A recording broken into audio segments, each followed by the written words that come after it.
நீண்ட காலமாக தேடப்பட்டு வந்த பிள்ளையானினுடைய சகா ஒருவர் நேற்று கைது செய்யப்பட்டு உடனேயே விடுவிக்கப்பட்டிருக்கிறார். இந்த சம்பவத்தில் என்ன நடந்திருக்கிறது என்பது சம்பந்தமாக விரிவாக விளக்கமாக இந்த காணொளியில் பார்க்கலாம்.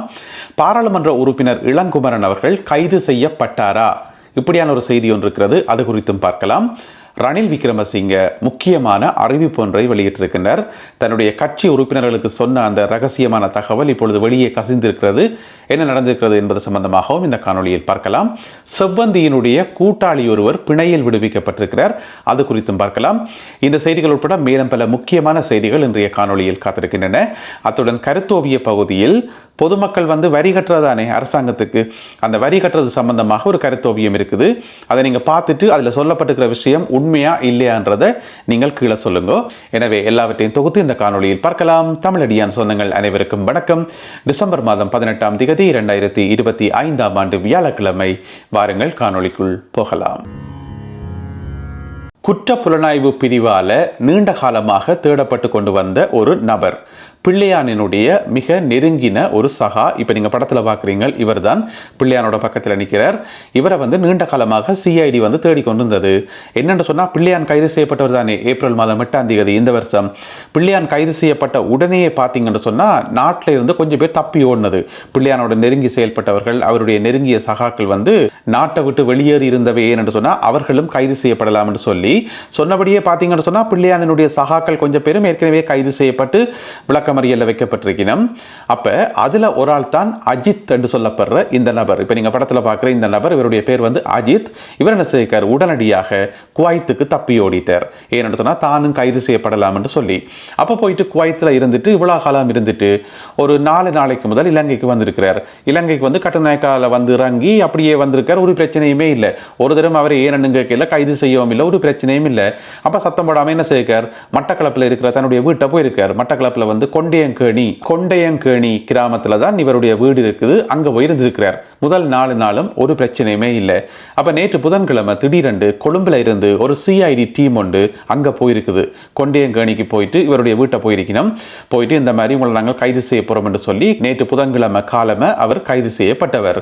ஏன் கைது செய்யப்பட்டவர் என்று சொன்னா, உங்களுக்கு தெரியும், கிழக்கு பல்கலைக்கழகத்தினுடைய துணைவேந்தர் சுப்பிரமணியம் ரவீந்திரநாத் அவர் கடத்தப்பட்டு காணாமல் போன அந்த சம்பவம் தொடர்பாகத்தான் அதுக்கு இவரும் உதவியாக இருந்தார் என்று சொல்லி. ஏன்னு சொன்னா அந்த சம்பவத்தில் தான் பிள்ளையான் கைது செய்யப்பட்டு இப்ப விளக்கமறியல்ல வைக்கப்பட்டிருக்கார். இன்னும் பல சகாக்கள் கைது செய்யப்பட்டிருக்கணும். அப்ப அஜித்துக்கும் அதே பிரச்சனை தான் என்று சொல்லி கைது செய்தது. ஆனா நேற்று பின்னேறமே சிஐடியினர் அவரை விட்டுட்டோம், உங்கள ஒரு பிரச்சனையும் இல்லை, நீங்க போங்கன்னு சொல்லி விட்டாச்சு. விட்டுட்டு அவர்கள் கொழும்புக்கு திரும்பி விட்டார்கள் என்று சொல்லி சொல்லப்படுகிறது. எனவே பிள்ளையானினுடைய ஒரு நெருங்கிய சகா கைது செய்யப்பட்ட அன்றே விடுவிக்கப்பட்டமை ஒரு ஆச்சரியமாக பார்க்கப்படுகிறது. அதற்கான காரணம் என்னன்னு சொல்லி குற்றப்புலனாய்வு பிரிவிலிருந்து எந்த ஒரு தகவலும் வெளிவரையில, ஏன் அவர் விடுவிக்கப்பட்டார் என்று சொல்லி. இருந்த போதிலும் கூட கொழும்பில் இருந்து ஒரு டீம் கைது செய்து அன்றைக்கே விட்டுட்டு போனது ஆச்சரியமாக பார்க்கப்படுகிறது. இந்த அஜித் என்று சொல்லப்படுற நபருடைய சொந்த பேர் என்னென்று பார்த்தீங்கன்னு சொன்னா கிருஷ்ணபிள்ளை சுமன். குவைத்தில் இருந்து 4 நாட்களுக்கு முதல் இலங்கைக்கு வந்திருந்தாராம். செவ்வந்தியினுடைய நெருங்கிய சகா ஒருவர் பிணையில் விடுவிக்கப்பட்டிருக்கிறார். உங்களுக்கு தெரியும், செவ்வந்தி கணேமுல்ல சஞ்சீவவினுடைய படுகொலையுடன் சம்பந்தப்பட்ட மிக முக்கியமான ஒரு ஆள். இப்பொழுது விளக்கமறியலில் வைக்கப்பட்டிருக்கிறார். அந்த கணேமுல்ல சஞ்சீவவினுடைய கொலை வழக்கு சம்பந்தமாக நிறைய பேர் கைது செய்யப்பட்டு விளக்கமறியல்ல வைக்கப்பட்டிருந்தவர்கள். அதுல ஒரு ஆள் தான் உதார நிமல் என்று சொல்லப்படுற ஒரு ஆள். உதார நிமல் அவர் தான் இவ்வளவு காலமும் விளக்கமறியல்ல வைக்கப்பட்டிருந்தவர். இப்ப பாத்தீங்கன்னு சொன்னா நேற்று நீதிமன்றம் அவரை பிணையில் விடுவித்திருக்கிறது. அதாவது ஒவ்வொன்றும் 5 லட்சம் ரூபாய் பெறுமதியான 2 சரீர பிணையில அவர் விடுதலை செய்யப்பட்டிருக்கார். அப்ப கணேமுல்ல சஞ்சீவவினுடைய அந்த கொலை சம்பவத்துக்கும் உதார நிமலுக்கும் என்ன சம்பந்தம் என்று கேட்டீங்கன்னு சொன்னா, அந்த கொலையோட சம்பந்தப்பட்ட ஆட்களுக்கு சிம் கார்டு வேண்டி கொடுத்தவராம். இதான் அவர் செய்த குற்றம். சிம் கார்டு வேண்டி கொடுத்திருக்கிறார். இவ்வளவுதான் அவர் செய்த குற்றம். எனவே அதற்காக விளக்கமறியல்ல வைக்கப்பட்டிருந்தவர் இப்ப பாத்தீங்கன்னு சொன்னா நீதிமன்றம் அவருக்கு பிணை வழங்கியுள்ளது. பாராளுமன்ற உறுப்பினர் இளங்குமரனுக்கு நடந்தது என்ன, ஏன் சொல்லுங்க பாப்போம். நேற்றில இருந்து ஒரே செய்தி, சமூக வலைத்தளங்கள் எல்லாம் செய்தி பரவி இருந்தது. பாராளுமன்ற உறுப்பினர் இளங்குமரன் கைது செய்யப்பட்டுட்டார் என்று சொல்லி. இப்போ பார்த்தீங்கன்னு சொன்னால் அவரே ஒரு விளக்கம் என்று சொல்லியிருக்கார். இளங்குமரனே ஒரு விளக்கம் என்று சொல்லியிருக்கார். நான் கைது செய்யப்படவில்லை, போலீஸ் என்ன கைது செய்யலை என்று சொல்லி ஒரு விளக்கம் என்று சொல்லியிருக்கார்.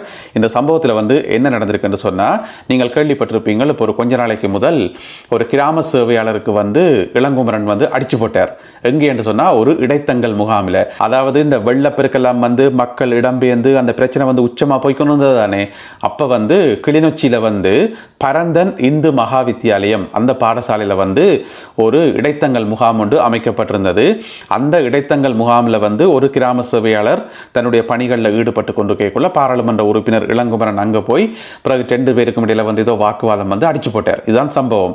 அடிச்சா பிறகு அவர் போயிட்டு கிளிநொச்சி போலீஸ் ஸ்டேஷன்ல போயிட்டு முறைப்பாடு கொடுத்துக்கார். இந்த மாதிரி எம்பி எனக்கு அடிச்சு போட்டார் என்று சொல்லி. அதுக்கு பிறகு கிளிநொச்சி போலீசார் அது சம்பந்தமான விசாரணைகளை மேற்கொண்டு வந்தார்கள். நேற்று வந்து வழக்கு.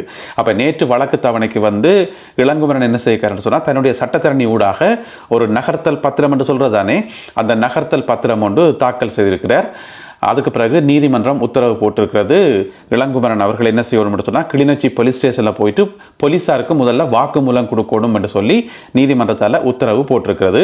எனவே இன்றைக்கோ நாளைக்கோ பாராளுமன்ற உறுப்பினர் இளங்குமரன் அவர்கள் கிளிநொச்சி போலீஸ் ஸ்டேஷனுக்கு சென்று வாக்குமூலம் கொடுப்பார் என்று சொல்லி சொல்லப்படுகிறது.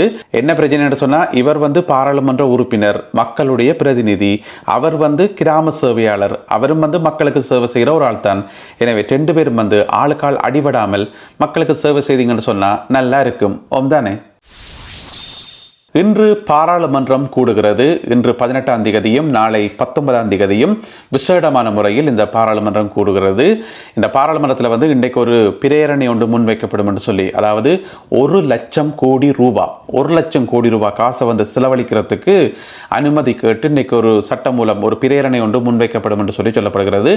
அதற்காகத்தான் இந்த பாராளுமன்றம் கூடுது என்று சொல்லி.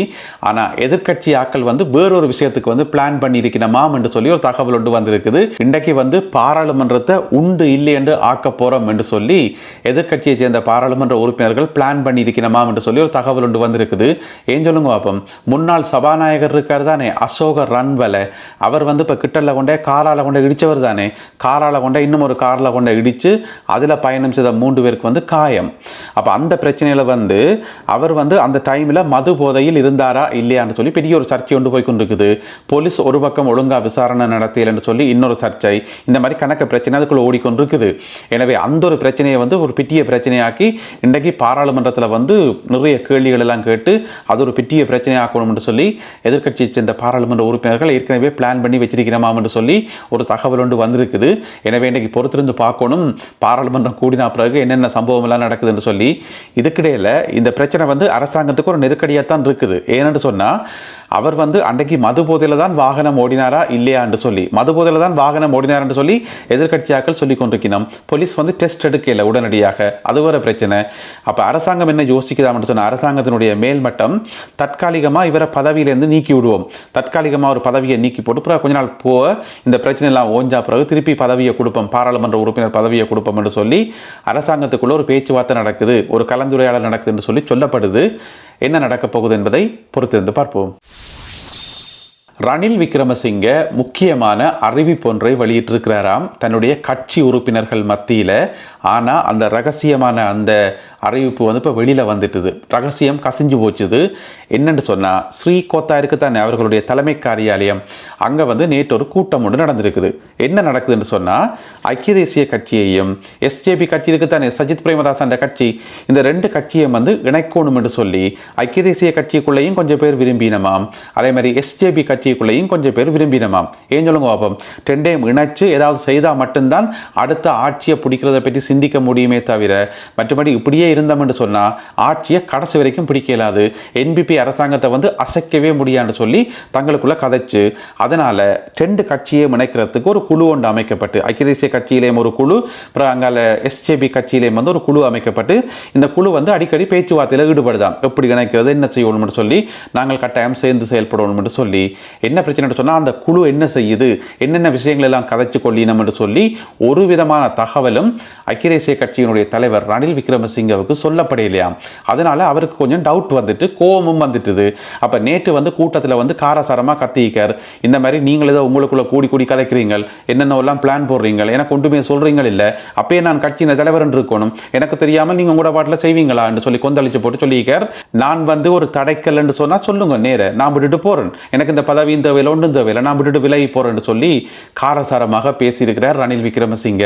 இதுக்கிடையில் பிரச்சனை என்னன்னு சொன்னால், ரணில் விக்ரமசிங்க ஐக்கிய தேசிய கட்சி தலைவர் பதவியிலிருந்து விலகணுமெண்டே அங்கே கட்சிக்குள்ளே வந்து கனவேருக்கு விருப்பமாம். ஏன்னு சொன்னால், ரணில் விக்ரமசிங்க இருக்கும் வரைக்கும் அங்கே கட்சிக்குள்ளே ஒன்றுமே செய்ய முடியான்னு சொல்லி. அதே நேரம் சஜித் பிரேமதாசாக்கும் வந்து யூஎன்பியோட இணைகிறது விருப்பமாம். ஆனால் ரணிலை வந்து தலைவராக ஏற்றுக்கொள்ள மாட்டேன் என்று சொல்லி. இப்போ ரணிலும் இருக்கும்போது சஜித்தும் இருக்கும்போது ஆர் தலைவர் என்ற ஒரு பிரச்சனை வருந்தானே. அப்போ அவர் இருக்க மாட்டார், இவரை இருக்க மாட்டார். இதுதான் அடிப்படை பிரச்சனை. அதனால இப்போ டென்ஷன் ஆகி ரணில் விக்ரமசிங்க சொல்லியிருக்கார், நான் பதவி விலகி போகிறதுக்கும் தயாராக இருக்கிறேன், என்னென்றாலும் என்கிட்ட நேர கதைங்கோ வெளிப்படையாக கதைங்கோ, எனக்கு இந்த பதவி தேவையில்லை என்று சொல்லி கொந்தளிச்சிருக்கிறார். எனவே ஐக்கிய தேசிய கட்சி தலைவர் பதவியிலிருந்து ரணில் விக்ரமசிங்க பதவி விலகுவாரா? இந்த ரெண்டு கட்சிகளும் ஒன்று சேருமா? பொறுத்திருந்து பார்ப்போம். அடுத்ததாக இன்றைய கருத்தோவியம். இதில் பார்த்தீங்கன்னு சொன்னால் ஒரு பத்திரிகை ஒன்று இருக்குது. அந்த பத்திரிகையில் வந்து ஒரு செய்தி போடப்பட்டிருக்கிறது. வரி வருமானம் இருக்குதானே, மேலதிக வரி வருமானம் வந்து 50 பில்லியன் என்று சொல்லி. ஏன்னா நாங்களும் இந்த செய்தியில் சொல்லியிருந்த நாங்கள் வரி வருமானம் வந்து அதிகமாக கிடைச்சிருக்கு மேலதிகமானு சொல்லி, அதைத்தான் செய்தியில் போடப்பட்டிருக்கிறது. இங்கால பார்த்தீங்கன்னு சொன்னால் IMF சேர்ந்த ஒரு ஆள் வந்து நிற்கிறார், கோட் சூட்டெல்லாம் போட்டுக்கொண்டு, பெரிய ஒரு தொப்பியும் போட்டுக்கொண்டு, தொப்பியில் வந்து IMF எழுதப்பட்டிருக்கிறது. அங்கால பார்த்தீங்கன்னு சொன்னால் ஒரு சாதாரண ஏழை குடிமகன் வந்து அவர்கிட்ட களத்தில் வந்து ஒரு கயிறு கொழுவப்பட்டு கிடக்குது. அதில் வந்து டாக்ஸஸ் வரிகள் என்று சொல்லி எழுதப்பட்டிருக்கிறது. எனவே வரிகள் வந்து ஒரு சாதாரண ஏழை மக்களுடைய கழுத்தை வந்து நெரிக்குது என்று சொல்லி, அப்படி நெரிச்சு தான் இந்த வரிகள் எல்லாம் அறவிடப்பட்டிருக்கு என்ற மாதிரி இந்த ஒரு கருத்தோவியம் வந்து வரையப்பட்டிருக்கிறது. இதில் சொல்லப்பட்டிருக்கிற விஷயம் உண்மையா பொய்யா என்பதை அரசாங்கத்துக்கு வரி கட்டுற மக்களாகிய நீங்களாம் சொல்லணும். ஏனென்று சொன்னால், இப்போ நிறைய மக்கள் வந்து ஆர்வத்தோட வரி கட்டினோம்னு தான் செய்திகள் வருது, அதைத்தான் நாங்கள் இங்கே சொல்கிறோம். ஆனால் உண்மையில் அங்கே என்ன நடக்குதுன்றது எங்களுக்கு தெரியாதானே. எனவே வரி கட்டுற நீங்களாம் சொல்லணும், வரி கட்டுறது வந்து சுமையாக இருக்குதா, வருமானத்தை மீறி ஏதாவது வரிகள் கட்ட வேண்டி இருக்குதா, வரி கட்டுறது கஷ்டமாக இருக்கா என்னன்னு சொல்லி வரி கட்டுற மக்களாகிய நீங்கள் உங்களுடைய கருத்துக்கள் என்ன என்பதை மறக்காமல் கீழே எழுதுங்கள். நல்லது அன்பான உறவுகளே, இத்துடன் இன்றைய செய்திகளும் தகவல்களும் நிறைவு பெறுகின்றன. மீண்டும் சந்திப்போம். நன்றி, வணக்கம்.